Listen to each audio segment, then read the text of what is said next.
Նախագահ Քոչարյանի գլխավորած ուժը եւ Սամվել Կարապետյանի գլխավորած ուժը միասին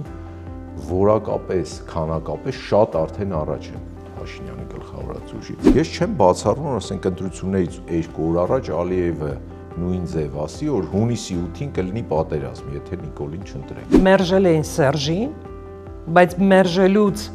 մերժելու հենց հաջորդ օրը երկրի գլխավոր բոբոն Ռոբերտ Քոչարյանն էր։ Նախագահն ասաց, որ ինքը ունի կայուն անվտանգության երաշխավորման մոդել։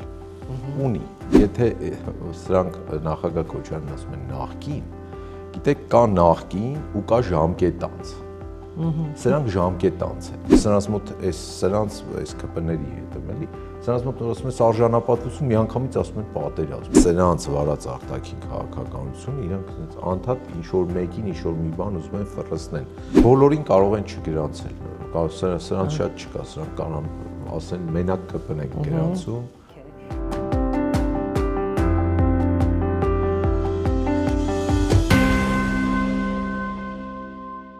Բարև ձեզ, այսօր իմ հյուրը երկրորդ նախագահ Ռոբերտ Քոչարյանի գրասենյակի ղեկավար Բագրատ Միքոյանն է։ Ողջույն Բագրատ։ Բարև ձեզ։ Շնորհակալություն, որ համաձայնել եք ընդունել իմ հրավերը։ Շնորհակալ եմ։ Պատրաստ եք, չէ՞, սուր հարցերի պատասխանել։ Երևի։ Նախ համագումարի մասին, խոսենք, համագումարին հայտարարվեց, որ Հայաստան դաշինքի վարչապետի թեկնածուն Ռոբերտ Քոչարյանն է եւ ես հենց այդ պահից սկսեցի մտածել, ինչ վատ է իրավիճակը Հայաստանում, որ Ռոբերտ Քոչարյանը իմանալով, որ այսօր Սամվել Կարապետյանն ավելի մեծ վարկանիշ ունի, ավելի բարձր վարկանիշ ունի եւ հավանական է, որ ընտրություններին ինքը լինի առաջին ընդդիմադիր ուժը, առաջին հորիզոնականը զբաղեցնի, այդուամենայնիվ համաձայնել է երկրորդ անգամ գնալ ընտրություններին, որի արդյունքներով ամենայն հավանականությամբ նա չի ընտրվի Հայաստանի վարչապետ։ Տեսեք, առաջադրման հետ կապված ստեից սկսեմ ձևակերպել, որ նախագահն ինքը իր ասուլիսում ասել էր, որ չափումներ են արվում, նայում ենք ու ես պետք է հասկանանք ով է գլխավորելու այդ ցուցակը։ Փաստերը գետնի վրա ցույց են տալիս, որ նախագահ Քոչարյանի պահանջարկը կա, դա մեծ պահանջարկ է, որպես երկրի ղեկավար, մարդկանց մի մեծ մաս ուզում է տեսնի նախագահ Քոչարյանին, հաշվի առնելով դուք լավ նշեցիք, որ երկրի վիճակը ինչքան ծանր է, որ նախագահ Քոչարյանը որոշել է։ Իր կենսագրության մեջ հենց այդ ծանր վիճակներում է ինքը երկու անգամ, մի անգամ Արցախի Հանրապետությունում որպես ՊՊԿ նախագահ, մյուս անգամ 98 թվականին արդեն Հայաստանում, ինձ թվում է այդ տարիներին ապրած մարդկանց պետք չի ասել ինչը ու որ կողմ փոխվեց։ Բայց նոր սերնդին պետք է ասել։ Նոր սերնդին պետք է ասել, նոր սերնդին պետք է երևի մեկ-մեկ կադրեր այն ժամանակ մի քիչ մեծինի դարաշրջան չէր։ Չկա այդ կադրերը, երբեմն հասկանում ես, որ նոր սերնդի մարդկանց նկարագրում ես այն ինչ եղել է ու ուր ենք հասել, իրենց թվում է ինչ-որ մի բան սուտ է, մի բան այն չի, բայց կադրերով ամեն դեպքում տեսնում են ու հասկանում են, որ երկիրը ինչ-որ վիճակից, վատ վիճակից հասել է գոնե այստեղ, սա պետք է զարգացնել, պետք էր մինչև սրանց գալը զարգացնել ու շարունակել։ Հիմա կարիք կա կանգնեցնել այս վատ ընթացքը, որովհետև արդեն ակնհայտ է վեկտորը ուր է գնում ու ուր ենք հասնելու։ Ինչ վերաբերում է ռեյտինգներին, գիտեք, ընդդիմադիր քաղաքական, իրական ընդդիմադիր քաղաքական ուժերի ռեյտինգների գնահատական չէի ցանկանա տալ, բայց մի բան ակնհայտ է, որ իշխանությունների այսօրվա պահվածքը ցույց է տալիս, որ իրանք շատ անհանգստացած են, թե իրենց չափումներով, իրենց ներսից եկած ինֆորմացիայով, թե տարբեր չափումներով, այդ թվում նաև մեր նախագահ Քոչարյանի գլխավորած ուժը եւ Սամվել Կարապետյանի գլխավորած ուժը միասին որակապես, քանակապես շատ արդեն առաջ են Փաշինյանի գլխավորած ուժից։ Ձեր նաև փակ հարցումներն են դա վկայում։ Այո, դա իրենց, նույնիսկ ԿՊ-ի հարցումներն են վկայում։ Ամենևին չթերագնահատելով երկու այլ բևեռները քաղաքական իրական ընդդիմադիր, նրանց մոտ էլ շատ լավ ռեզուլտատներ են ու ընտրարշավը դեռ առջևում է։ Այսինքն ընդդիմադիր սեկտորի ունեցած քանակի հզորության մասին չեմ ցանկանա ինչ որ գնահատական տամ, ամենալավ գնահատականը հունիսի 7-ն է, ու արդեն բայց դրա հետ մեկտեղ Բագրատ այսօր շատ է խոսվում նաև մամուլում, նաև տարբեր քաղաքական գործիչներ են խոսում, այդ թվում ինձ այդ հարցազրույցներում, որ Հայաստան դաշինքի վարկանիշը բավականին իջել է եւ որ Սամվել Կարապետյանի ուժը որոշ մասը իր վրա է վերցրել ընտրազանգվածի Քոչարյանի։ Տեսեք, չեմ բացառում, որ ինչ որ մաս գնացել է, չեմ բացառում, որ ինչ որ մաս ինչ որ տեղից մեզ է գալու։ Հենց ընտրարշավը նրա համար է, որ հանրության մեջ լինի այդ տեղափոխումը ուժերի։ Այսինքն առաջարկվում են լինում են քաղաքական առաջարկներ, քաղաքական առաջնորդներ,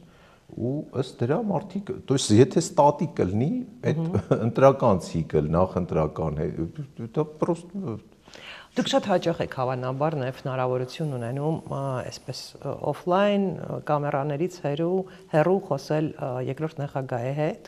ինչի մասին է ամենից շատը զղջում։ Երևի այդ հարցի պատասխանը թողնեմ, եւ դուք առիթ կունենաք։ Ես հուսով եմ, որ ես առիթ կունենամ, որտեվ Ռոբերտ Քոչարյանին շատ հարցեր ունեմ, ինչպես նաև շատ հարցեր ունեմ երրորդ նախագահ Սերժ Սարգսյանին, այդուամենայնիվ ինձ հետաքրքիր է նա հաճախ է խոսում այն մասին, որ պետք չէր թողնել, որ 10 տարի, երբ նա արդեն նախագահ չէր, հայկական մամուլը շարունակաբար իրենից կերտեին բոբոյի, այսպես կերպար։ Իմ մոտ տպավորությունն է, այո, հիմա ռետրոսպեկտիվ նայելով, ու դա մենակ երևի մի քիչ մենք էլ պետք է դա հասկանանք, էլի։ Իհարկե պետք չէր թույլ տալ, բայց գիտեք, երբ որ նախագահի մոտ ինքը, եթե չեմ սխալվում, մի անգամ ասել որ ինձ թվացել որ թե մի անգամ մի բանը հասկանալի ասում է, դա տեղ է հասնում։ Բայց այսօր մեդիան, տեխնոլոգիաները զարգացել են ու անդադ ինչ որ միտեղից մարդկանց ուղեղներին կաթվում է, բայց այս փուլում էլ, գիտեք, շատ մեծ դժվարությունների, զրկանքների, կալանքների եւ այլնի գնով փաստացի ապացուցվեց, որ այդ պերիոդում ինչ որ դուք ասում եք ու ինչ որ ասվում էր իր մասին, որևէ մեկը չապացուցվեց։ Սա շատ հետաքրքիր չապացուցվեց, բայց օրինակ եթե ես լինեի անդիմադիր ու նաև լինեի ձեր ուժի ներկայացուցիչ, հենց դրա վրա շեշտը կդնեի, որ տեսեք, ասում եք, որ այս մարդը կազմակերպել է մարտի 1, այս մարդը կազմակերպել է հոկտեմբերի 27, այս մարդը ամենամեծ կոռուպցիոներն էր, 4 միլիարդ դոլար ունի եւ այլ, կասեի, բա ինչու այս մարդը հիմա ազատության մեջ է եւ ինչու այս մարդու այդ ձեր թվարկած հանցակներից ոչ մեկը չի կարողացել իշխանությունը ապացուցել։ Մենք վստահ ենք, չէ, որ ամենից շատ իրենք զբաղված են հենց այդ գործով, ապացուցել, որ նախկին իշխանությունները, հատկապես Ռոբերտ Քոչարյանը, ումից նրանք ամենից շատն են վախենում, ինչ որ բան է արել։ Նայեք, այս նարատիվները ձեր նշած տարածող մարդը ամենագլխավոր ռուպերներից մեկը 8-րդ տարին է իշխանության, 8-րդ տարին է, ու շատ ճիշտ նկատեցիք։ Մարտի 1 որևէ սպանություն բացահայտված չի։ Չնայած բառացի օրը կարող է շփոթել 2018 թվականի մինչև իշխանություն գալը, այս մարդը երևի իր կյանքի միակ ճիշտ նախադասությունն է։ Ազատություն ռադիոկայանի եթերում ասեց, քանի դեռ իշխանության են մարդը պատվիրատուները, սպանություն չի բացահայտվելու։ Ինքը 8 տարի է ամեն օր դա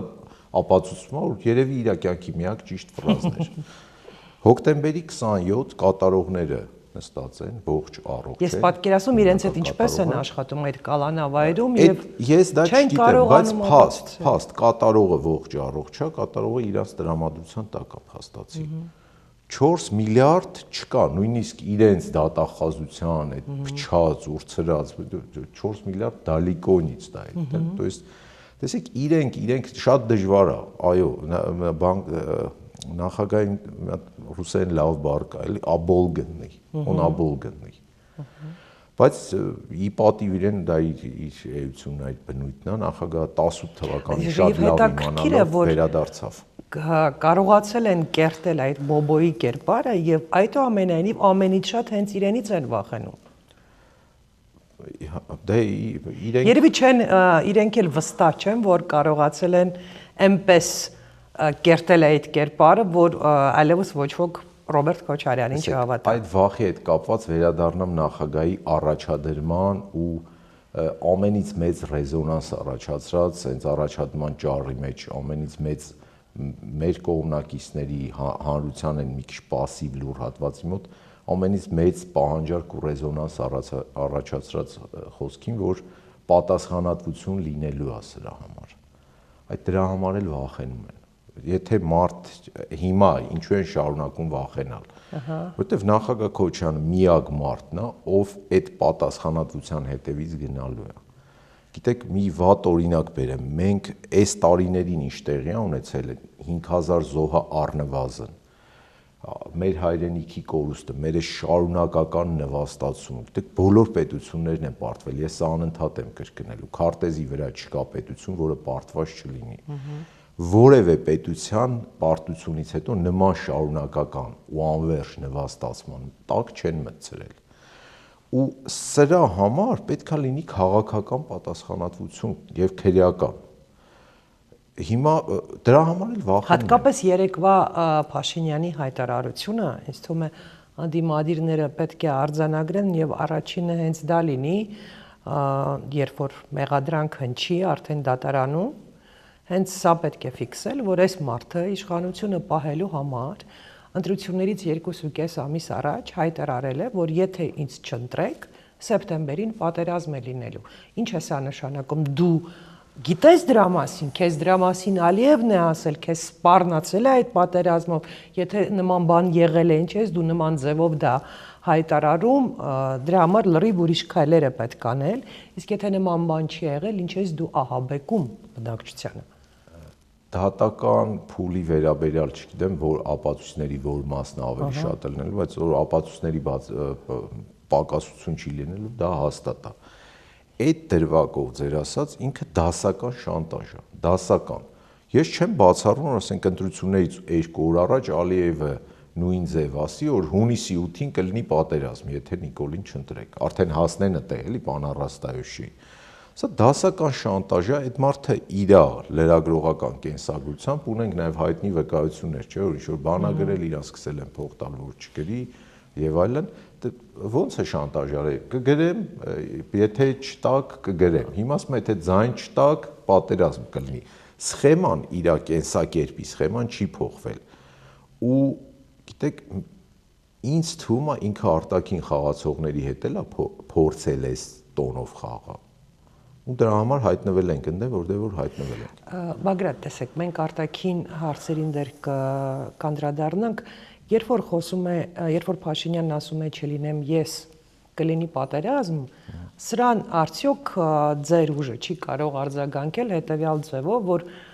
եթե կա Փաշինյան, պատերազմի հավանականությունը շատ ավելի մեծ է,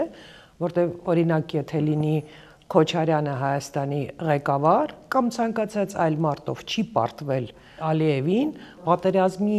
հետևանքը, արդյունքը կանխատեսելի այլևս չի լինի, որովհետև Ալիևը ի տարբերություն Փաշինյանի հասկանում է, որ հիշում է, նաև ընտանեկան հիշողություն կա, չէ, որ իրենք արդեն պարտվել են մի անգամ հայերին եւ գիտի ինչ է նշանակում պարտվել հայերին եւ ինչ է նշանակում ոնց են հայերը պատերազմում։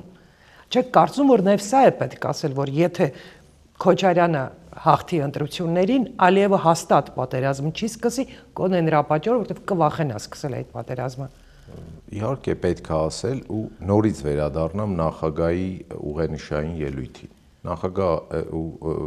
նույնիսկ Ռոբերտ Քոչարյանին չընդունողները գիտեն, որ եթե մի բան ասում է, գիտի, դրա տակ բան կա։ Նախագահն ասեց, որ ինքը ունի կայուն անվտանգության երաշխավորման մոդել։ Ունի, ինքը դա ունի։ Հիմա այդ հարթության վրա նայենք, սա պարզապես պետք է մի քիչ սովորական ընտրողի պես է մոտենանք։ Ունենք մի թեկնածու, որի իշխանության ամբողջ տասնամյակը եղել է խաղաղ, ունենք մի թեկնածու, որի իշխանության առնվազն 8-ամյակում ամենակիչը 3 մեծ պատերազմ ա եղել։ Մեկը սարսափելի, թեկուզ անհամեմատելի այդ բառը չի պատերազմի։ Ես կարծում եմ երրորդն ավելի սարսափելի էր, որտեղ արդյունքում հետևանքով Արցախը հայթափվեց ամբողջությամբ։ Դժվար է չափել, որը ինչ զոհերի քանակով իհարկե 44 օրյան դա ողբերգ, բայց գնալով, այսինքն մարդ, որը ունեցել է տոտալ խաղաղության տասնամյակ, արժանապատիվ տասնամյակ, երբ որ մենք իրոք չենք ամաչել մեր ղեկավարի համար, կարող ենք չսիրել, կարող ենք չընդունել, բայց չենք ամաչել։ Եվ մարդ, որը իր 8 տարվա մեջ umudrился վատ իմաստով այդքան պատերազմ բերի։ Հիմա ով է պատերազմի սինոնիմ է Նիկոլ Փաշինյանը, պատերազմ բառի Կարծում սինոնիմն եմ է։ պետք է մի քիչ ավելի բացել, հա, ինչու է Փաշինյանը այդքան հաճախ ասում, որ չլինեմ ես, կլինի պատերազմը, որովհետև ինքը ոնց որ թե բռնել է հայ ժողովրդի վախը, Հայաստանում ապրող մարդկանց վախը, որ եւ կարելի է բացել իր ասածը, հա, սա նշանակում է ես չլինեմ, կգա ցանկացած մեկ այլ նորմալ հայ եւ ստոպ կասի Ադրբեջանին, կասի ես քո բոլոր պահանջները չեմ կատարում, եւ քանի որ ինքը վստահ է, որ իր օրոք իր նման պահվածքի դեպքում Ադրբեջանը միանգամից ռազմական գործողություններ կսկսի, նա կարծում է, որ ցանկացած ուրիշ ղեկավարի դեպքում էլ նման զարգացում կլինի։ Այսինքն պետք է մարդկանց բացատրել, որ Ալիևը պատերազմը կսկսի Փաշինյանի օրոք, եթե Փաշինյանը նրա ցանկացած ամենախելագար պահանջը չկատարի, ցանկացած այլ գործչի դեպքում դրանք կլինեն լրիվ այլ պահանջներ եւ լրիվ այլ մոտեցումներ, այդ թվում Ալիևի կողմից։ Իհարկե, սա էլի եմ ասում, առնվազն 3 անգամ ապացուցվել է, որ հենց պատերազմը իր օրոք է լինում ու հենց ինքն է, սա փաստ է արդեն, ինքը բերել է իր օրոք է լինում պատերազմ։ Եվ վստահաբար նախագահ Քոչյանը ունակ այդ զիջումների այդ շարունակական շղթան իրոք ասի։ Բայց տրամաբանական պահանջներով չէ, տրամաբանական պահանջների շուրջ կարելի է խոսել, բայց արդեն չափը անցնող պահանջների մասին նույնիսկ խոսել պետք չի, ու դրանք կա ձև ասելու ոչ, որը որևէ պատերազմի չի բերում, որովհետև պատերազմի բերումը շարունակական զիջումները շատ է խոսվել դրա մասին, էլ այդ չեմբերլենիզմը ինքը բերում է արհավիրքի։ Սա պատմությամբ է ապացուցված եւ այո նախագահ Քոչյանը թե փորձով է ապացուցել, որ ունակա թե հաղթելու, թե առավել եւս ինչը մեզ հիմա պետք է ապահովելու խաղաղություն, ապահովելու անվտանգություն։ Իսկ այդ պահանջների հետ կապված, գիտեք, Ալիևի արդեն էս անցել են սահմանադրության, որ այդ փուլն ենք, չէ՞ մտել։ Սահմանադրության պահանջը, էս իմիջիալից գործող վարչապետն է մի տարի առաջ ասեց ու հետո ոնց որ մոռացնել տվեց, ասին էլ դրանից չխոսես։ Նույն Ադրբեջանի սահմանադրության պրեամբուլայում եթե մեր մոտ հիպոթետիկ ինչ-որ ինքն է իրանք են, լավ, այդ սահմանադրության պրեամբուլան իրանց акт о государственной независимости, որի վրա հղում արվում իրանց սահմանադրության պրեամբուլայում։ Լավ, դա որ կարդում ես, այդից ավել տարածքային պահանջներ չկան, այսինքն նույն Ալիևը կարող մի օր ասի, գիտեք, այս որ ստորագրեցինք, իմ սահմանադրությանը չի համապատասխանում, մի քիչ է պետք է պլանկեն իջացնեք, մի քիչ է ու ուր։ Բայց ինձ թվում է նույն Ալիևը հասկանում է, գիտեք, ինքը որ իր մասին տենց խոսույթ կարող ինքը խաղացող է, ու խոսույթը չի ապացուցված, որ ինքը իգրոկ է։ Ու իրան թվում է, որ այ քանի կա, ասես նախրապում, էլի խաղամ, էլի տալիս է կոպիտ, ասես խոսույթ կա, չէ, ապարատը տալիս է, էլի խաղամ։ Ու հիմա սահմանադրություն ստանամ։ Լավ, դիցուք սրանից, չգիտեմ, հիմա մինչև ընտրություն ինչ-որ տենց բան ստացար։ Լավ, մի օր սա գնալու է, չէ՞։ Աշխարհում շատ օրինակներ կան, որ հաջորդ մի իշխանություն, ազգային իշխանություն, պարզապես ռեֆերենդումի ա դնում անցում կատարել այն հին սահմանադրությանը։ Այսինքն սա Ալիևին էլ զուտ է բացի իր իգրոկի ազատից ուրիշ բան չի տալիս։ Որ ինքը այնքան էլ արկածախնդիր քաղաքական գործիչ չէ, գոնե Իրանի շուրջ այս զարգացումների ժամանակ Իրանի դեմ պատերազմում ինքը առաջին օրերին, այսպես մենք մտածում ենք, թե հիմա ինչ-որ մի բան կանի, բայց չգնաց ոչ մի սրման, ընդհակառակը ամեն ինչ արեց, որ չլինի ոչ մի խնդիր, չէ, չմտավ ոչ պատերազմի մեջ, ոչ վատացրեց հարաբերությունները Իրանի հետ, մի օրով էր փակել սահմանը, ես հիշում եմ, թեև ասենք դա լավ օրինակ էր իր համար, լավ հնարավորություն էր, չէ, Ալիևի համար, եթե Իրանի հետ հարաբերությունները եթե չլինեին ռազմական հակամարտության, գոնե քաղաքական հակամարտության դեպքում ինքը կարող էր ասել, դե ես այլևս հնարավորություն չունեմ, ուրիշ տարբերակ չունեմ, Նախիջևանից Ադրբեջան պետք է գնամ Հայաստանի տարածքով։ Ու իսկապես քարտեզին, որ նայում եք, այդ նա կարող էր նման բանաներ, բայց չարեց։ Իրանի кейսով ինքը հասկացավ ժողովրդական խոսքը, որ ատամը չի բռնում։ Ահա։ Հենց այդ նույն ձևով ձեր ասածով ատամը չի բռնի, եթե Հայաստանում չլինի Փաշինյանը։ Հայաստանում եթե լինում է, ես ասեմ, չլինի Փաշինյանը, վստահաբար կարող եմ ասեմ, եթե լինում է նախագահ Քոչարյանը, Ալիևի ատամը չի բռնում։ Ինքը նույնիսկ չի փորձելու գցել։ Բագրատ, եկեք այսպես խոսենք, հա, օրինակ, ընտրություններ են եւ ընտրություններին, ինչպես ասենք, շատերն են կանխատեսում, ընդդիմությունը հաղթեց եւ քանի որ ամենից շատ ձայն հավաքեց, ասենք, օրինակ, Սամվել Կարապետյանի ուժը, Ուժեղ Հայաստանը եւ իրենց վարչապետի թեկնածուն ունեն։ Այդ դեպքում Ռոբերտ Քոչարյանը կհամաձայնի ինչ որ ձևով ներգրաված լինել այդ կառավարությունում, ասենք, գոնե բանակցողի կարգավիճակով կհամաձայնի օգնել։ Տեսեք, ստատուսի պարագայով եկեք չխոսեմ, չանցնենք դրան, բայց նախագահան իր, եթե չեմ սխալվում, հոկտեմբեր կամ նոյեմբերի ասուլիսին շատ ուղիղ տեքստով, այդ համարյա նմանատիպ հարցին ասեց, որ ես շատ ուրախ կլինեմ, որ ինչ որ մեկը ավելին տանի։ Չէ, ես դրա մասին չեմ ասում, տարավ, բայց ինքը կհամաձայնի լինել ոչ թե վարչապետ, այլ վարչապետի օրինակ բանագնացը Ադրբեջանի հետ բանակցություններում։ Այդ այնքան մի քիչ ուրիշ մատերիալ է, դրան չկպնեմ, բայց ընտրությունների արդյունքի հետ կապված երկու նկատառում, որը որ պրոստը գարիտ, այս մոտ օրերը դա սկսեց Ալեն Սիմոնյանի խոսույթից ու սկսեց տարածվել որոշ պսևդո ընդդիմադիր հատվածներում, որ իբր անցողի քշեմը չեն հաղթահարելու եւ այլն, բայց դրա ոնց որ դիրիժորը գլխավոր Ալեն Սիմոնյանն էր։ Թե Ալեն Սիմոնյանը, թե խոսույթը տարածող քաղաքական այլ միավորները, իրենք վստահ գիտեն, որ նախագահ Քոչարյանի գլխավորած թիմը փետրվար ամսվա դրությամբ եմ ասում, մեր հարցում է այդ ժամանակը, փետրվարի սկզբին, որ դեռ չկար զայավքն եւ այլն, վաղուց ու մեծ զապասով անցել է ու նորից կրկնեմ Սամվել Կարապետյանի գլխավորած ուժը, Ռոբերտ Քոչարյանի գլխավորած ուժը միասին շատ ավելի առաջ են, քան Փաշինյանը։ Իշխանությունները դա գիտեն, իրենց պահվածքից դա չթերագնահատելով մյուս երկու ընդդիմադիր արդեն ձևավորված բևեռներին, բայց շատ տարօրինակ է հնչում, որ գիտեք մարդիկ կան, որ ԿՀ դիմելու չափ գոնե ռեյտինգ չունեն 0.001%, ու սկսել են խոսել, ինչի եք անհանգստանում։ Հա, ասում ենք անհանգստանում ենք, որ ինչի նրա Հայաստան դաշինք, ինչի Հայաստանը գնաց դաշինքով, այլ ոչ թե կուսակցությունով եւ այլ։ Հայաստանը գնալու է դաշինքով, Հայաստանը վերցնելու է շատ լավ, շատ մեծ քանակի քվե, մի անհանգստացեք, ձեր քվեների մասին մտածեք։ Իսկ դուք արդեն վերլուծել եք եւ ունեք հստակ պատկերացում եւ հստակ պատասխան, ինչու է Հայաստան դաշինքը պարտվել 2021-ին եւ ինչ պետք է անել, որ այդ պարտությունը բացառել։ Ես շատ մեծ վերլուծություն ինքս անձամբ չէ, զուտ որպես ընտրողն ու մասնագետ նաեւ։ Երկու պատճառ կարող եմ նշեմ, դա Հայաստան դաշինքը փաստացի ու դա ցույց տվեց արդյունքները, որտեվ երկու ուժ անցավ պարլամենտ, երրորդը օրենքի ուժով։ Հիմա հիմիկվա պալիտրային ենք նայում քաղաքական ընդդիմադիր, առնվազն մի քանի ուժ ֆրոնտը լենա, ընտրողների քանակը շատ ավելի շատ է գնալու ընտրության։ Վստահ եք, որ շատ են գնալու։ Ես հա գրեթե վստահ եմ, կատեգորիկ խոսել չեմ սիրում, բայց գրեթե վստահ եմ, որ շատ է գնալու։ Եթե այս տիպի խոսույթներով այս ինչը, այսինքն սա իշխանությունը մտածել է, սա հենց ապաթիայի մեջ գցելու մասին է։ Էսա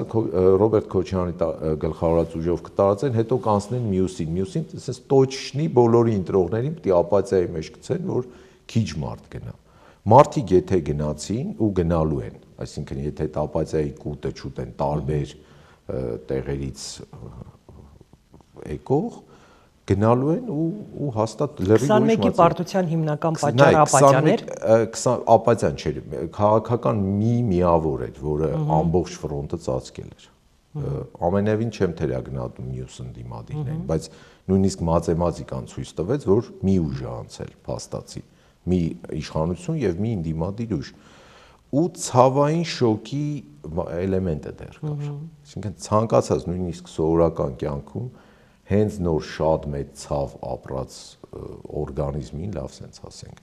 իրան որ ընտրելու հնարավորություն տաս մի քիչ ոնց որ Սա ռետրոսպեկտիվ եմ ասում, սա գուցե ինքը գիտականորեն կամ քաղաքագիտորեն։ Իսկ չեք մտածում, Բագրատ, որ նաև սխալ էր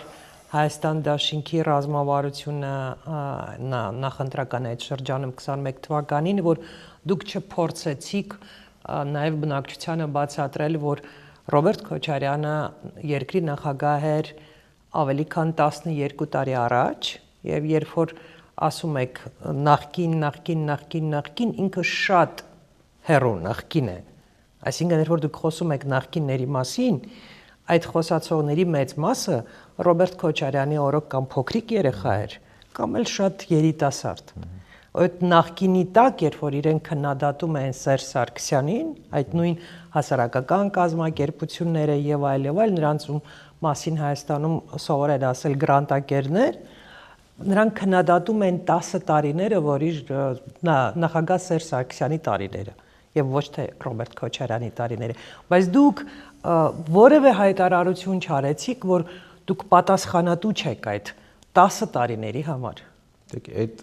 բացասականի պրոյեկցիայի հետ համամիտ եմ, դա եկել է, ինչի չարվեց, գիտեք, երևի արվել է, քիչ արվել, համամիտ եմ, որ մարդկանց դա պետք էր այդ, որ, գիտեք, ստե բանաձև կա, ամեն նախկին, այսպես ասած, ամեն պաշտոնյան, ներկա, ունի իր կառավարման ժամկետը եւ պատասխանատվությունը։ Սա ընտրողն էլ պետք է հասկանա, որ կոնկրետ X օրից Y օրն է այդ մարդը պատասխանատու։ Մնացածը իր հետ կապ չունի։ Սրա թե լավը, թե վատը իր հետ կապ ունի եւ ինքը պատասխանատու է հենց դրա համար։ Նույնը վերաբերում է գործողին։ Օրինակ գործողին, եթե ինչ-որ մեկը ու վստահաբար սա գնալու է, եթե ինչ-որ մեկը սկսի օրինակ հունիսի 8-ից հետո սրան մեղադրել 17 թվականին տեղի ունեցած որևէ բանի համար, որը իշխանական ֆունկցիա է։ Շատ հետաքրքիր պատկեր էր Բագրատ։ Մերժել էին Սերժին, բայց մերժելու հենց հաջորդ օրը երկրի գլխավոր բոբոն Ռոբերտ Քոչարյանն էր։ Ցավոք ունեցանք այն ինչ ունենք, նախագահ Քոչարյանը հենց սրանց իշխանության ձգտելու արդեն այդ պահից սկսած, հենց առաջի հարվածը ինքն է վերցրել իր վրա, թե հետ նայենք, որ այս ձևով սենց իշխանություն չի փոխանցում, դա չրիվատ է, հայտնի հարցազրույցը հիշում եք, դրա վրա շատ չծանրանանք։ Որ դա ճամպրոկ չի, որ այսպես վերցնես փոխանցել։ Նախկինի հետ կապված մի, եթե սրանք նախագահ Քոչարյանն ասում են նախկին, գիտեք, կա նախկին ու կա ժամկետանց։ Սրանք ժամկետանց են։ Շատ լավ բառ։ Նախկինը եւ պատմությունն է ապացուցել, նույն Դեգոլի, նույն Տրամպի, սիրենք, չսիրենք, ուզենք, չուզենք, տարբեր օրինակներ կան քաղաքական գործիչներ, որ նախկինը որոշակի update, refresh, տարիքային ավելի մեծ իմաստնության եւ այլ փորձի հետ ինքը կարա հանգիստ Դեգոլի ու Չերչիլի օրինակները բավականին հետաքրքիր են, որովհետեւ Եվ Չերչիլը եւ Դեգոլը պատերազմից հետո, տեսեք ինչ եմ ասում։ Պատերազմից հետո պարտվեցին, այսինքն տեսեք, Ֆրանսիայի բնակչությունը գնաց պատերազմից հետո ընտրությունների եւ չընտրեց Դեգոլին, մի մարդու, ով Ֆրանսիայի երևի թե նորագույն պատմության ամենամեծ հերոսն է, հա։ Նույնը Մեծ Բրիտանիան։ Չերչիլի մասին ընդհակառակը չեմ ասում։ Լոնդոնում ամեն քայլին Չերչիլին նվիրված չգիտեմ ինչեր են, նրա արձաններն են եւ այլ եւ ընդհանրապես Չերչիլ էս ասում ու բոլոր բրիտանացիները սկսում են ժպտալ։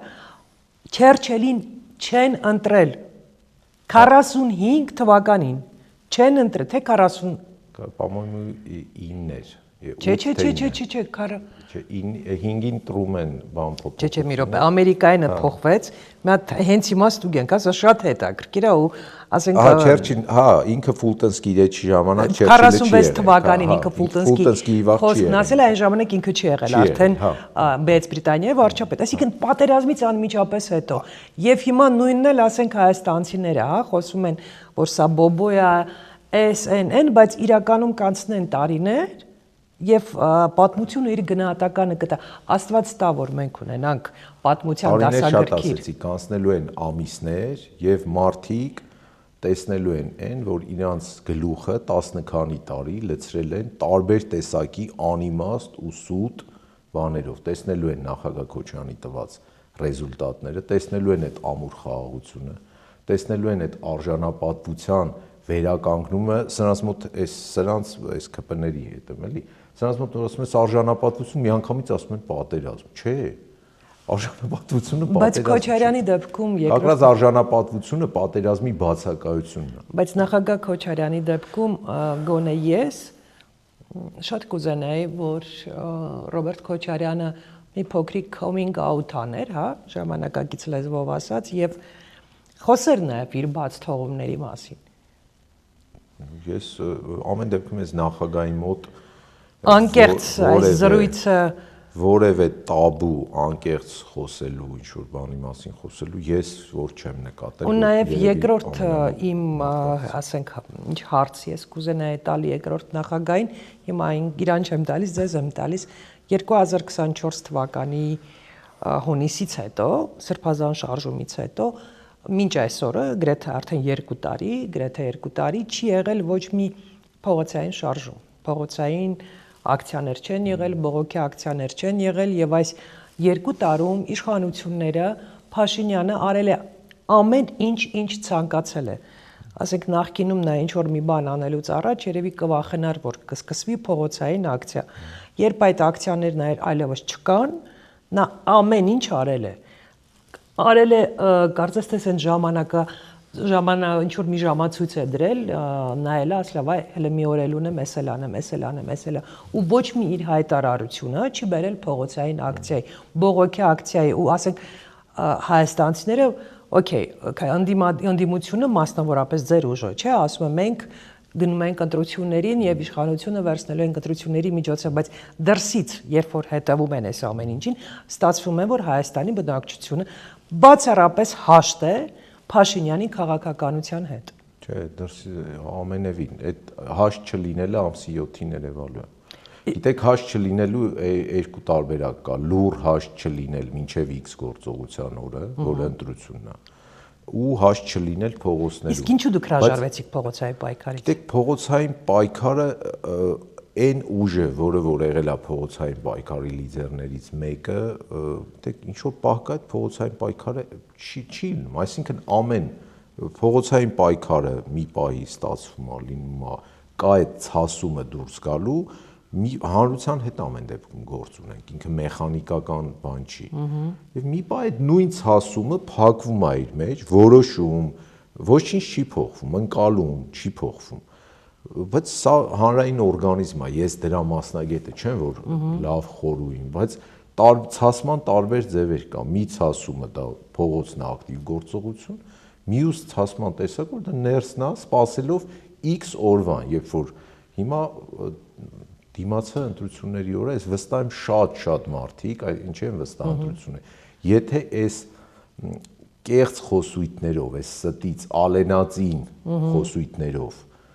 նաև իրեն ընդդիմադիր հռչակած կամ գուցե մոլորության մեջ եղող որոշ ընդդիմադիրներ այս խոսույթով մարդկանց մոտ տարբեր ոչ միայն մեր ընտրողի, բոլոր ընդդիմադիր ընտրողների մեջ, եթե այդ ապաթիան չտարածեն, մենք հունիսի 7-ին ունենալու ենք այդ ցասման դուրս գալու հատ։ Ընտրարշավին ինքը հենց Ռոբերտ Քոչարյանը ակտիվ է լինելու, անձամբ ակտիվ է լինելու։ Իհարկե, ցուցակ գլխավորելով ակտիվ չլինել հնարավոր։ Իսկ ձեզ որպես գրասենյակի ղեկավարի այդ թվում Ալեֆ Մտյան երկրների դեսպանները չեն դիմում հանդիպումների համար, չեն խոսում երկրորդ նախագահի հետ որպես նաև ընդդիմադիր ուժի առաջնորդի։ Ես այս պայդրությամբ կարող եմ ֆիքսել, դեռ չկա նման առաջարկ, բայց արևմտյան արևմտյան ուժերը, արևմտյան դեսպանատները մի տասը երևի բոլորիս աչքի առաջ է ինչով են զբաղված։ Այսինքն եկեք արևմտյանի մեջ մտցնեմ արդեն նաև Թուրքիան ու Ադրբեջանը։ Եվրոմիությունից անթակույց հնչող որ միջամտությունից ու հիբրիդային պատերազմներից խոսում են, անթակույց Փաշինյանին պատժերկու խոսքերը, անթակույց արդեն դիմում են մեզ տվեք էս ինչ արձագանք մանխը հիբրիդային արձագանքն անկայո ուղարկում են գնալ գալ եւ այլն։ Թուրքիայի արտգործնախարարի հայտարարություն, Ադրբեջանից արդեն օնլայն ռեժիմով, ստրիմ ռեժիմով հնչող հայտարարությունները, ԱՄՆ փոխ նախագահի Երևանում կատարած հայտարարությունը, այսինքն շատ པարզ է իրանք ինչով են զբաղված ու Հայաստանը։ Իսկ ժամանակը չի, որ նաև բնակչությանը բացատրել, որ սա ամենևին էլ չի նշանակում, որ եթե Հայաստանի բնակչությունը գնա ընտրություններին եւ ընտրի մեկ այլ ուժի, նույն արևմուտքը վազելով չի գալու այդ մեկ ուժի հետ հարաբերությունները կարգավորելու։ Երևի պետք է մի քիչ ավելի մատչելի, ավելի բացատրել, գիտեք, մարդկանց մեծ մասը տեղյակ չի, որ Թուրքիան արդեն մի քանի տասնյակ տարի ԵՄ անդամության տեխնացու է, որ Վրաստան, Ուկրաինա, այդ ԵՄ պաշտոնյաներն են նույնիսկ ասում, որ Հայաստանին դաժե նիսվեցին,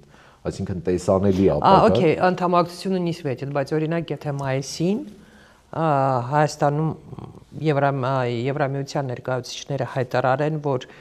գնում են վիզաների ազատականացման, չեղարկում են վիզաները, ասում են հունվարի 1-ից Հայաստանի։ Բնակիչները Եվրոպա են այցելելու առանց վիզաների։ Դա ինչքան ձայն կավելացնի Փաշինյանին։ Չեմ կարող հստակ ասել, քանի միավոր ձայն կավելացնի, բայց նույն Եվրոմիության պատասխանատուները մոտ օրես հայտարարեցին, որ դա առաջիկա տարիներին հնարավոր չի։ Ես ամեն դեպքում պատասխանատու պաշտոնյայի հայտարարություն եմ կարդացել, որ մոտակա տարիներին դա հնարավոր չի։ Գիտեք, եվրոպացի պաշտոնյաները ամեն դեպքում իրենք Նիկոլ Փաշինյանը չեն, իրենք ասում են բան, որը գոնե շատ սուտ դուրս չի գա։ Իսկ չեք կարծում, որ նաև ձեր ուժը պետք է հայտարարի, որ շարունակելու է աշխատել Եվրամիության հետ, երբ գա իշխանության։ Ինչու պետք է ստեղծել մի տպավորություն մարդկանց մոտ, որ դուք պրոեվրոպական չեք, պրոարևմտյան չեք, այլ պրոռուսական եք։ Ինչու չասել, որ մենք պրոհայկական ենք եւ աշխատելու ենք նաեւ եվրոպացիների, նաեւ Միացյալ Նահանգների հետ։ Տիկին բաբա, նայեք, պրոհայկականությունը դա ֆիքսած է, դա նույնիսկ մեր նախագահի շեշտադրումների մեջ դա կա, մի պահ դրան անդրադառնամ, հետո անցնենք եվրոպական կտորին։ Տեսեք, նախագահան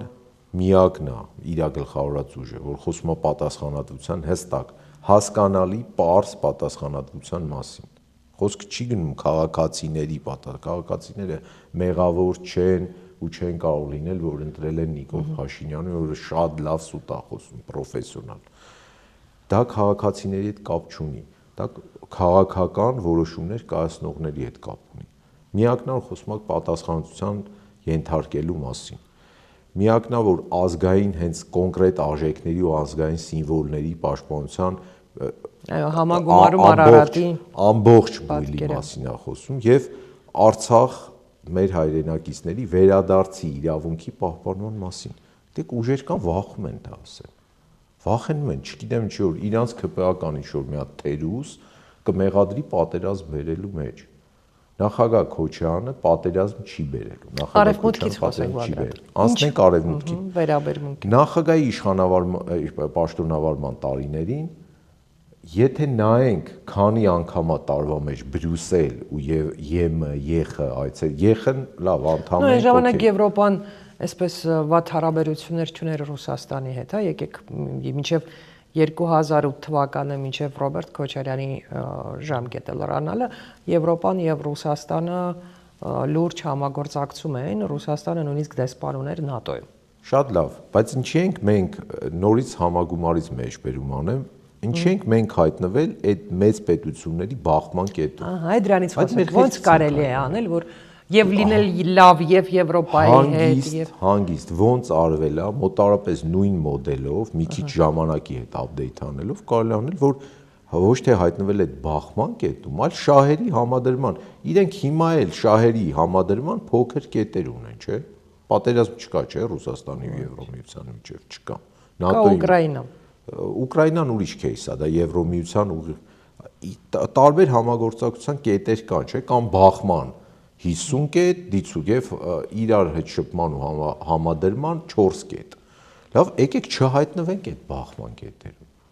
Մենք ենք չեն դրում որ կետում հայտնվենք։ Ինչպես օրինակ Վրաստանն է անում։ Հա, Վրաստանին մի փոքր ինչ-որ հայտարարություններ, բայց տեսեք, Վրաստանը այս ընթացքում տնտեսապես շատ մեծ ռիվոկ արեց, իր արտահանում, իր առևտուր եւ այլն։ Նաեւ ռուսական շուկա։ Նաեւ ռուսական մեծ շուկա, որը իրեն ուղիղ կպած է, մեզ էլ է կպած։ Քաղաքականապես, գիտեք, Վրաստանի պաշտոնյաների հայտարարությունները մեզ ասում են մտեք պատերազմի մեջ, դա այդ եվրոպական անթույլատրելի ցինիզմի դրսևորումը։ Այսինքն թե հետո ինչ կլիներ վրացիների հետ, դա մի երկու հատ մտահոգություն կհայտնեին, 4 հոգի վրացերենով ստատուս կգրեր, ու վсё։ Բայց վրացական իշխանությունները ցույց տվեցին, որ մենք այդ բախման տոշկեքի մեջ չենք մտնում։ Մենք հիմա իրանց միջոցով լավ մեծ առևտուր էլ կա, իրանք օգտվում են տնտեսությունը աճում է, բախման կետում։ Իսկ Ռուսաստանի հետ հարաբերություններում ինձ մոտ կա տպավորություն, որ Ռոբերտ Քոչարյանը այն քաղաքական գործիչներից է, որ կարող է բարձրաձայնել եւ հրապարակավ եւ ոչ հրապարակավ բոլոր այն խնդիրներն ու հարցերը, որ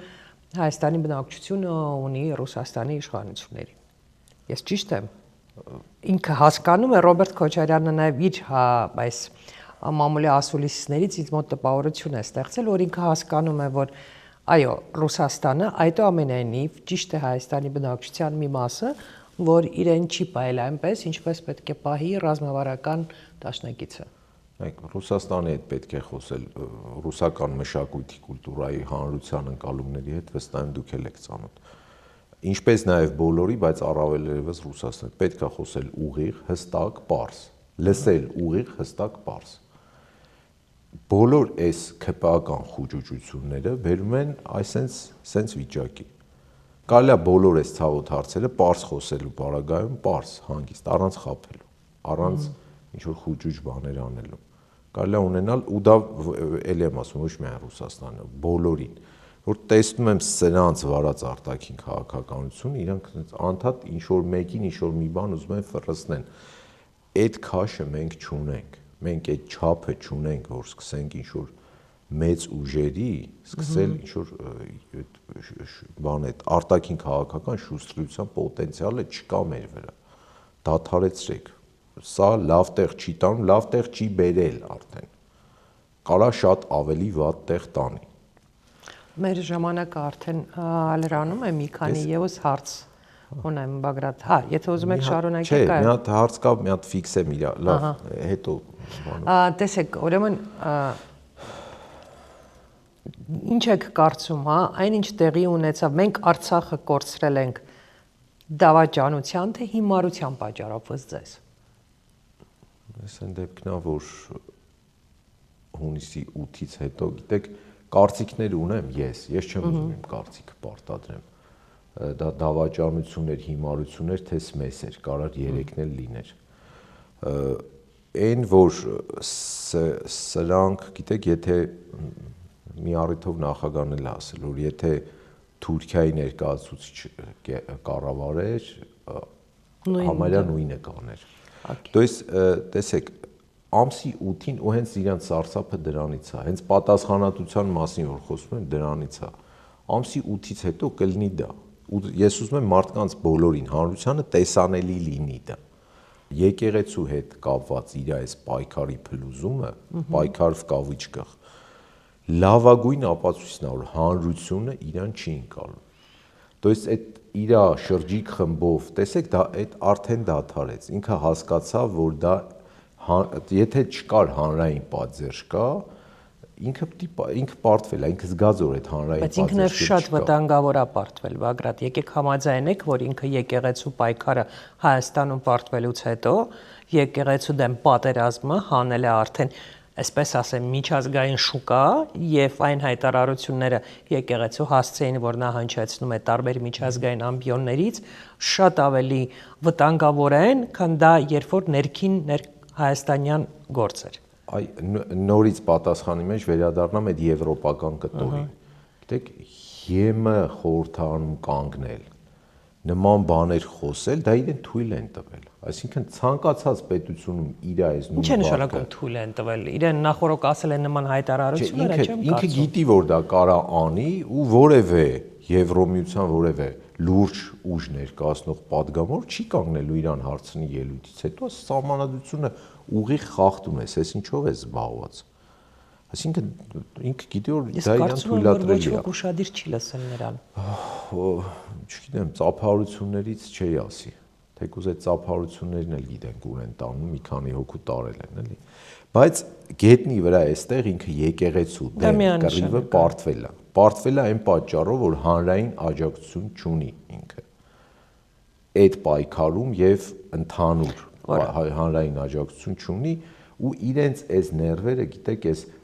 տարբեր բաներ ուտել, այս տարբեր իրար չի դիմանում ինչ-որ մոտ։ Ինֆոպովոդ է ստեղծում, որտեղ ուրիշ ձև հնարավոր չի։ Դա լավ օրից չի, ինքը շատ լավ գիտի գետնի վրա ինքը ինչ վիճակում, ու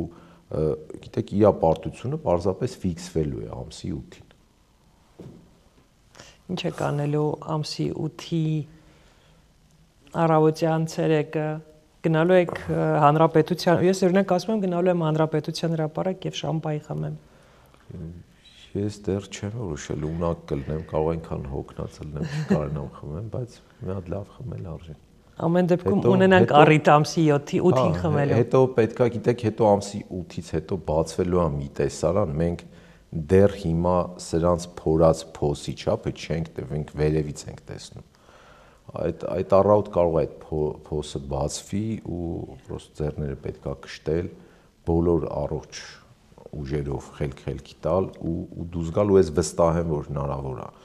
Իսկ այդ միավորման այդ կապը, գիտեք, նախագահ Քոչարյանի պաշտոնը ինքը միշտ հաղթել է, նախագահականությունները մենակ է հաղթում, էլի, հա կապա ձեռք, բայց իր կառավարման բոլոր տարիները եղել է կոալիցիոն կառավարում, կամ թղթի վրա ֆիքսած, կամ այդ հենց այդ համախմբված ուժի այդ միասին կարող ենք։ Իսկ ինչ է անելու Հայաստան դաշինքը, եթե իշխանությունները չգրանցեն ուժեղ Հայաստան Սամվել Կարապետյանի ուժին։ Եկեք դեռ այդ պահին բոլորին կարող են չգրանցել, սրանց շատ չկա, սրանք կանան ասեն մենակ ԿՊ-ն ենք գրանցում ու չգիտեմ, կառավարությունը որոշում ընդունի, որ ԿՊ-ն արդեն ընտրվել է, ամեն ինչ կլինի կխոսենք, կլինի կանենք հետևությունը եւ գործողությունը, то есть սա արդեն բայց քննարկում կա նման իրական վստահ եմ կա իրական որևէ ընդդիմադիր ուժի, իրական ընդդիմադիր ուժի բնորոշումը մի նախադասություն է, որևէ պարագայում Նիկոլ Փաշինյանի հետ չենք գնալու գործարքի, որևէ պարագայում։ Կարծում եք Ծառուկյանի դեպքում էլ կարելի է բացառել համագործակցությունը իշխանությունների հետ։ Ես կասկածելու տեղ որևէ ընդդիմադիր ուժի վրա այս պայդրությամբ մի հոգի կա դավալույից դրան չեմ բանանի, էլի։ Հենց իմ ասած արդեն 4 կայացած ձևավորված։ Այսինքն նկատի ունեք Ծառուկյան, դուք, Սամվել Կարապետյան եւ Թաթոյան։ Ես դեռ որևէ փոքր նշույլ կասկածելու չունեմ, չեմ ցանկանում այդ ընդդիմադիր գործընկերների հետ կապված որևէ բացասական նոտ կա։ Բայց մի հորդոր ամեքը կպնեն իրենց գործին, ամեքը իրենց տոկոսները։ Իսկ չեք ուզում օրինակ դուք որպես երկրորդ նախագահի գրասենյակի ղեկավար հենց այս պայն հայտարարել, որ ժողովուրդ, մենք հենց միանգամից առանց ձեզ հետ պայմանավորվելու մորաթորիում ենք հայտարարում եւ այլևս ոչ մի բառ մեր թիմակիցներից ոչ մեկը մյուս որևէ ընդդիմադիր ուժի հասցեին չի ասելու։ Տեսեք, մորաթորիումը փաստացի հայտարարած է ու վերջին օրերին չէ, էլի սկսել եք։ Այդ գիտեք, կա նաև թիմի, ես էլ թիմի անդամ եմ, կարող է ես էլ այդ մորաթորիումը հայտարարեմ, ստեից դուրս գամ, ասեմ պիտի խախտեմ։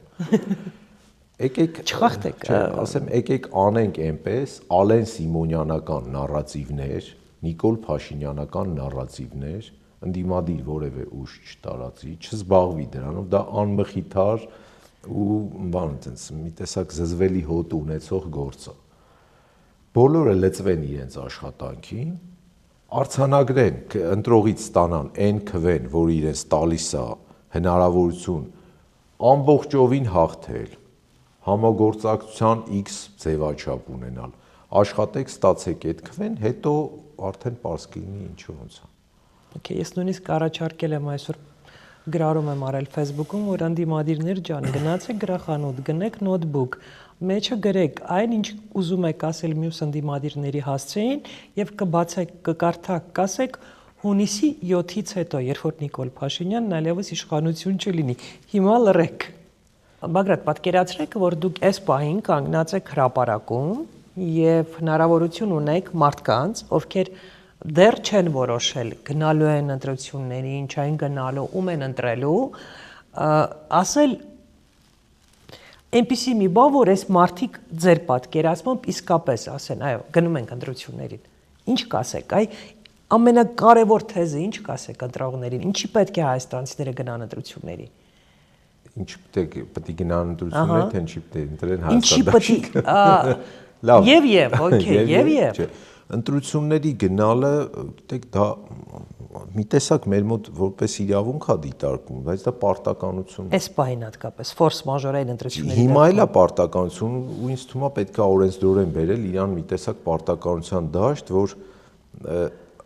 ընտրության գնալու իրավունքը տալիս է պահանջելու իրավունք։ Եթե դու չես ընտրել, նորից երևի կրկնում եմ 1000 անգամ ասած բան, չես ընտրել, չես կարող պահանջես։ Ինչ որ մի բան, եթե ես չեմ ընտրել, հիմա ես այս աթոռը ես չեմ ընտրել, չէ՞ որ այսպիսին է։ Չեմ կարող պահանջեմ, որ ինքը դե 4 Այսինքն ինչ որ օրենսդրական մի ակտ լինի, որ դա կա, սկանդինավյան որոշ երկրներ կան, որտեղ նու շատ պարտադիր չի, բայց ինքը փուշ է անում, որ մարդիկ անպայման գնան։ Իսկ մեր դեպքում ինչու պետք է բոլոր հայաստանցիները գնան հունիսի 7-ին ընտրություններին։ Ինչ է լինելու Հայաստանի հետ, եթե նրանք չգնան, իսկ ագրեսիվ փաշինյանականները գնան ընտրություններին եւ նա նորից կրկին վերընտրվի։ Սահմանադրության արդեն փաթեթ կհրապարակեն հեսա։ Լինելու է շարունակական ադրբեջանական կապրիզների շարունակական առարկայական, դա ինչ ձևով է լինելու, հայաստանցին ինչպես է զգալու, ադրբեջանցիները վերադառնալու են, այսպես կոչված վերադառնալու են։ Գիտեք, Ալիևը ինչ ասել է կես տարի, մի տարի առաջ, հերթով Զանգեզուրի միջանցք այսպես կոչված իրականություն է դառնալու։ Կարան բացեն Ալիևի վերջի մի հատ ցանկացած ելույթ կամ նախավերջի կամ իրենց արտգործնախ պահանջները, որտեղ ներկայացված են, նույնիսկ սկսել են տնային առաջադրանք բառը օգտագործել։ Եթե ուզում են ունենան երկրի ղեկավարություն, երկրի իշխանություն, որին Ադրբեջանից ասում են դու ունես տնային առաջադրանք, թող չգնան ընտրության։ Եթե չեն ուզում, գնում են ընտրության, ընտրում են ու այդ ընտրածի հիման վրա արդեն պահանջում են։ Ինչի ընտրեն Հայաստան դաշինքը Ռոբերտ Քոչարյանի գլխավորությամբ, որ ունենան խաղաղություն, որ իրանց երկրի ղեկավարը չկանգնի իրանց հաթաթատը ասի, եթե էս չլինի պատերազմ ալնելու, որ հերոստացույց նայելուց ամոթից չանջատեն այդ հերոստացույցը, որ երկրից դուրս են գնում, չամաչեն էլի այդ բանը կա, մանավանդ դրսի ապրող հայերը շատ են դա զգում, մենք փակված ենք մեր մեջ, մենք դեռ չենք զգում։ Ամենաառաջի պատճառը ընտրեն, որ ունենան խաղաղություն, իրական խաղաղություն, ոչ թե խոստացած, ոչ թե կենացնելու, երկրորդը ազգային արժեքների պահպանություն, որ չամաչեն որ հայեն։ Գիտեք, որ հայ մնան, որ ազգային արժեքները կամաց չփոշիացվի, քիչ կամաց չի, արագ է փոշիանում։ Գիտեք, ազգային արժեքները մեկ-մեկ ինչ-որ մի հատ կտոր կա հետամնացության հետ են շփոթվում, եվրոպական բոլոր կայացած քիչ թե շատ պետությունները իրանք ազգայինին շատ ուշադիր են, քանի որ Եվրոմիությունից ենք խոսում մի բան։ Մեր մոտ ինչ-որ պատմենակ կա, որ եթե դե առաջադեմ է, ուրեմն ազգային չէ, մի քիչ ուշադիր, որ Եվրոպայում եք, մի քիչ ուշադիր։ Մի քիչ ուրիշ բանի մասին է նաև խոսքը, որտեղ մեր դեպքում մեզ չեն ասում մի պահպանեք ձեր ազգայինը, մեզ չեն ասում եղեք մեծ աշխարհի քաղաքակիրթ աշխարհի մի մասը, մեզ ասում են մոռացեք ձեր ազգայինը եւ գնացեք հնազանդ եղեք թուրքական աշխարհի մի մաս։ Հա, մոռացեք ձեր ազգայինը ու դառեք մի հատ ամորֆ բան։ Թուրքական պլաստիլին, այսինքն վերածվեք պլաստիլինի, որի թուրքերը ոնց ուզենք, ինչ ուզենք սարքեն դրանից։ Շնորհակալություն հետաքրքիր հարցազրույցի համար, մենք անկեղծ ենք խոսել եւ կարծում եմ նորից կհանդիպենք։ Մերսի։